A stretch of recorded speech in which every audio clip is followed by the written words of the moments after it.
नमस्कार साथियों, आपके अपने हिंदी भाषा यूट्यूब चैनल पर आपका स्वागत है। आज हम वीडियो लेकर आए हैं, बड़े ही महत्वपूर्ण प्रश्न रहेंगे इसमें। और आज हमारा वीडियो रहेगा हिंदी साहित्य के इतिहास में भी हम रस काव्य में जो रस है उस पर चर्चा करने वाले हैं। तो आज हमारे ऑनलाइनर प्रश्न रहेंगे, रस से संबंधित प्रश्न रहेंगे। तो शुरुआत करते हैं। रस कितने प्रकार के होते हैं? तो इसमें देखिए, रस 11 प्रकार के होते हैं। रस के कितने भाग होते हैं? 4 होते हैं। रस के 4 भागों के नाम कौन कौन से हैं? स्थायी भाव, विभाव, अनुभाव और संचारी भाव। वीर रस का स्थायी भाव क्या होता है? उत्साह होता है। रसोत्पत्ति में आश्रय की चेष्टाएं क्या कही जाती हैं? अनुभाव कहलाती हैं। सर्वश्रेष्ठ रस किसको कहा जाता है? श्रृंगार रस को। संचारी भावों की संख्या कितनी है? 33 होती है। स्थायी भावों की संख्या कितनी है? 11 होती है। किस रस को रसराज कहा जाता है? श्रृंगार रस को। केशवदास ने अपने किस रचना में रस की चर्चा की है? रसिक प्रिया में इन्होंने रस की चर्चा की है। शांत रस का स्थायी भाव है क्या है? निर्वेद। ये स्थायी भाव से संबंधित कि पूछ लेते हैं कि उस रस का स्थायी भाव क्या होता है। स्थायी भाव से संबंधित क्वेश्चन जरूर आते हैं पेपर में। उत्साह स्थायी भाव किस रस से उत्पन्न हुआ है? वीर रस का स्थायी भाव क्या है? उत्साह है। विस्मय स्थायी भाव में कौन सा रस होता है? अद्भुत रस होता है। हिंदी साहित्य का 9वां रस किसको कहा जाता है? शांत रस को कहा जाता है। रुद्र रस का स्थायी भाव है। रुद्र रस का स्थायी भाव क्या होता है? क्रोध होता है। प्रत्येक रस में संचारण करने वाला भाव कौन सा होता है? संचारी भाव। रस निरूपण के प्रथम व्याख्याता किसको माना जाता है? भरत मुनि को रस निरूपण के प्रथम व्याख्याता माना गया है। शांति, संधि, सबलता का संबंध भाव के किस भेद से है? संचारी भाव से है। जुगुप्सा किस रस का स्थायी भाव है? विभत्स रस का है। जुगुप्सा यानी कि घृणा।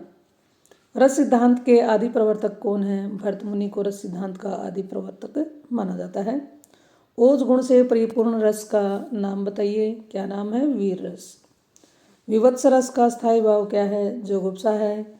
श्रृंगार रस के कितने भेद होते हैं? 2 होते हैं। संयोग श्रृंगार रस और वियोग श्रृंगार रस। संचारी भाव को अन्य किस नाम से जाना जाता है? व्याभिचारी भाव। हिंदी साहित्य का चौथा रस कौन सा है? तो ये रस होगा वीर रस। वात्सल्य रस की सर्वप्रथम चर्चा किसने की थी? विश्वनाथ जी ने। विस्मय या आश्चर्य कौन सा भाव है? स्थायी भाव है। स्थायी भाव संबंधित होता है, रस से संबंधित होता है। माधुर्य गुण का किस रस में प्रयोग किया जाता है? श्रृंगार रस में। भक्ति रस का स्थायी भाव क्या है? भगवत विषय कृति या अनुराग। काव्य के आस्वादन से जो आनंद प्राप्त होता है उसको हम क्या कहते हैं? रस कहते हैं। कवि बिहारी मुख्यतः किस रस के थे? श्रृंगार रस के कवि रहे हैं। अद्भुत रस का स्थायी भाव क्या है? विस्मय या आश्चर्य। विशलदेव रासों का मुख्य रस क्या है? श्रृंगार रस है। घनानंद को साक्षात रस मूर्ति किसने कहा? आचार्य रामचंद्र शुक्ल ने। आचार्य रामचंद्र शुक्ल ने घनानंद को क्या कहा है? साक्षात रस मूर्ति। बैठी खिनायक दिवस वे गेह में थी अकेली, उसके आंसू दृग युगल में थे धरा को भिगोते। इस अवतरण में कौन सा रस है? इसमें है करुण रस। जहाँ पर भी दया के भाव उत्पन्न होते हैं वहाँ पर हो जाता है करुण रस। स्थायी भाव में उत्पन्न और विलीन होते रहने वाले भाव क्या कहलाते हैं? स्थायी भाव होते हैं, संचारी भाव कहलाते हैं। कहत नटत रीझत खीजत मिलत खिलियत लजियात, भरे भोन में करत है ने नहु ही सो बात। उपयुक्त पंक्तियों में कौन सा रस है? तो इसमें श्रृंगार रस है। इस करुण कलित हृदय में अब विकल रागनी बजती, क्यों हाहाकार सवरों में वेदना सीम गरजती। इन पंक्तियों में कौन सा रस है? इनमें है वियोग श्रृंगार रस है। श्रृंगार रस की रस मैत्री किससे है? हास्य से है। श्रृंगार रस की रस मैत्री किससे है? हास्य रस से है। करुण रस के देवता कौन है? यम माने जाते हैं। हास्य रस का स्थायी भाव क्या होता है? हास होता है। वाक्यम रसात्मक काव्यम किसकी पंक्ति है? ये पंक्ति है विश्वनाथ जी की। वाक्यम रसात्मक काव्यम किसकी पंक्ति है? विश्वनाथ जी की। काव्य शास्त्र के अनुसार रसों की संख्या कितनी मानी गई है? 9 मानी गई है।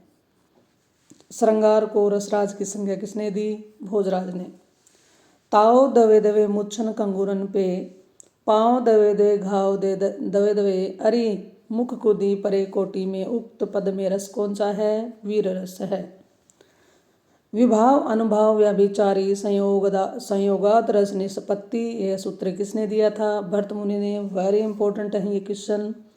झांसी की रानी कविता में निहित कौन सा रस है? वीर रस है।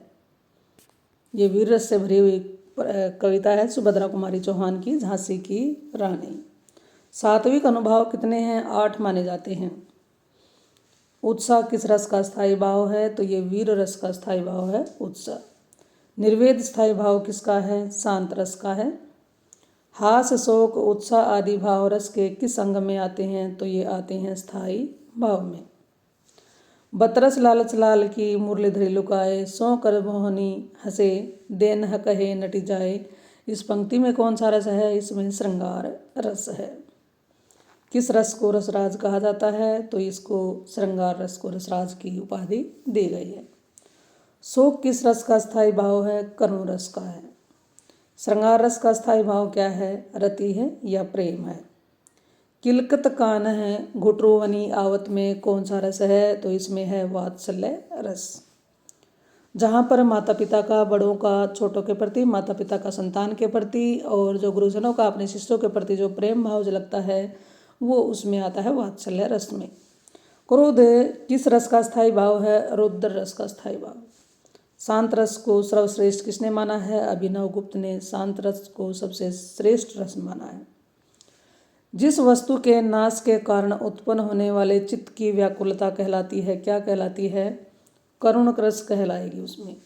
जिस वस्तु के नाश के कारण उत्पन्न होने वाले चित्त की व्याकुलता, यानी चित्त में मन में जो व्याकुलता आ जाती है तो कौन सा रस हो जाता है वहाँ पर? करुण रस।